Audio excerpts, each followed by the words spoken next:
Rere kiama kia ODM kiigirite thirikari-ini ya Kenya Kwanza thutha wa ateti John Mbadi, Wycliffe Oparanya, Opiyo Wandayi na Hassan Joho kwendekithio ni president kuruta wira ta maminista mangihitukio ni bunge. Abunge mumathiete na mbere gutugiria ikinya riri makiuga ici ni iturwa cia bata makiria cia kigina na hinya wa kuhuthira. Mubunge wa Kipkelion irathiro Joseph Cherorot augite no ni mbica ya mutongoria wa bururi ya wendi wa kurutithania wira na andu othe atekwendekithia mwena umwe kana uria ungi. Mmoja wao Wandayi Opiyo alikuwa hata kiongozi wa wale wachache bungeni. Yeye sahi ataenda kuwa CS Energy. John Mbadi anaenda kuwa CS huko Treasury. So ningependa kusema hiyo ni kumaanisha our president is also someone who cares.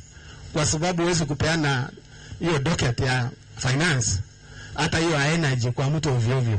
Hiyo ni kumaanisha ya sacrificed. Oho ni oritie mutongoria wa kiama kia Wiper Kalonzo Musyoka na Eugene Wamalwa manyitani na thirikari niguo kwandandura cioneki cia gutungatira muingi. Tunaona kina Eugene, kina Kalonzo wanatangatanga huko, wakuje pia wajiunge na serikali. Unaona watu wa Mombasa kina Joho wamekuja. Kujeni ili tufanye kazi pamoja, nchi yetu ipate kwenda mbele.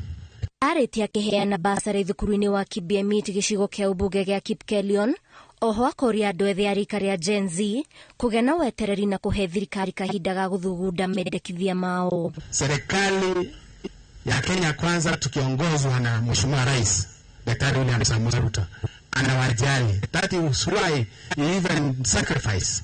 Na akasema nitakuwa nanyi kwa express for 2 hours niwasikize. Ngiribotera Inooro TV, ritwa rĩakwa nĩ Waithira wa Nduati.